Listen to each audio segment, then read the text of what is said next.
Hello Internet, Jazza here.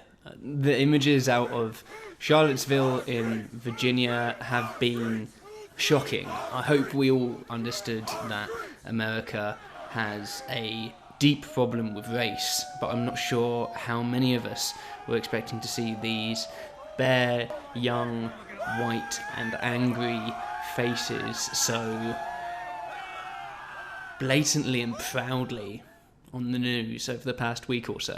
There are of course many who will not be surprised by this flagrant and open expression of white supremacy, not least because this guy is now the most powerful person in the world, after Angela Merkel and Xi Jinping, obviously. There does, however, seem to be a certain amount of confusion about the terms being used for those who took part in this Unite the Right rally. So today I wanted to ask and try and clarify, what is the difference between Nazis and white supremacists? Let's start with the originals, the Nazis.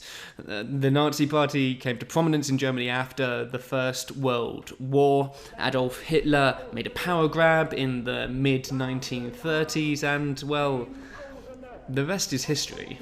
Und die arbeitslose Armee beginnt nun zu wachsen. 1, 2, 3 Millionen, 4 Millionen, 5 Millionen, 6 Millionen, 7 Millionen. Heute mögen es 7 bis 8 Millionen tatsächlich sein. There will be a number of different definitions flying around for the ideology behind the Nazi Party, but I'm going to describe it as authoritarian, ethno-nationalist socialism. Let's unpack these ridiculously long words for a sec. Socialism is the part of this ideology that may catch you off guard. When down the pub, you will sometimes hear the dark humour of the acknowledgement that the atrocities of Hitler were terrible and all, but at least he made the trains run on time. And there is some truth to this. The Nazis invested heavily in infrastructure and welfare, but with the catch of the fact that they were only willing to do so for the sake of Germany and for the German people.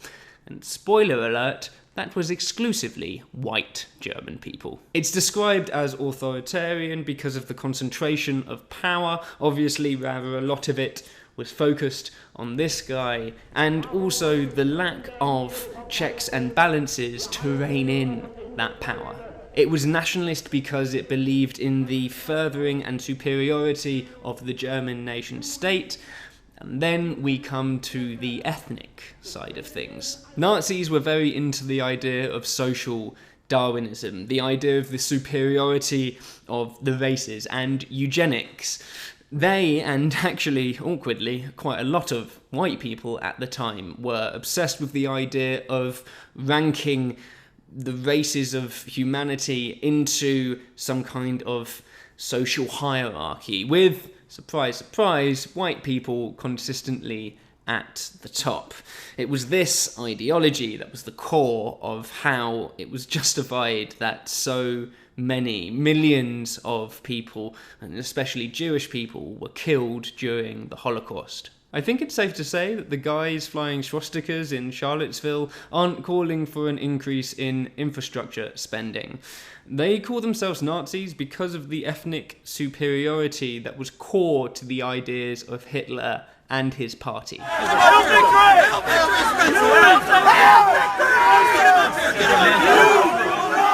On the news, you will be seeing people who are openly calling themselves white nationalists, Nazis, alt-righters, or people who've taken the red pill. But make no mistake, these people are all united in their belief that the colour of their skin makes them superior, and that people that don't look like them are lesser in some way, shape, or form. What's the difference between a Nazi and a white supremacist? Not an awful lot, my friend. Over the past 10 years on this channel, I've done my best to present topics and host discussions that encourage you and us to understand the other side of the argument and show that generally, no matter where you land on the political spectrum, there's a good chance that you are trying to do the right thing and that common ground can be found. I want to make it abundantly clear that the people marching with Confederate flags and guns in Virginia are people that we should never even consider making any compromises with. Their views of other people are dehumanizing at best. Attempt to understand them? Sure. But don't ever entertain their points of view. And finally, a message for my fellow translucent brothers and sisters. You may not see yourself as racist. In fact, I hope you don't. And you may be shocked by what is happening in the US right now. But I want to borrow from the ladies at the Pantsuit Politics podcast and remind you that racism exists even if you get rid of every single individual racist person.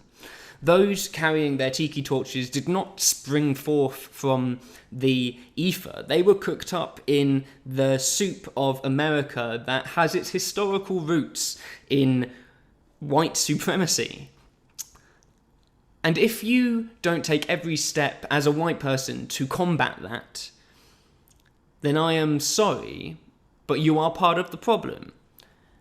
And you are also complicit in supporting these angry, armed, and no longer hooded men. Thank you very much for watching. One final thing before you go, just bear with me.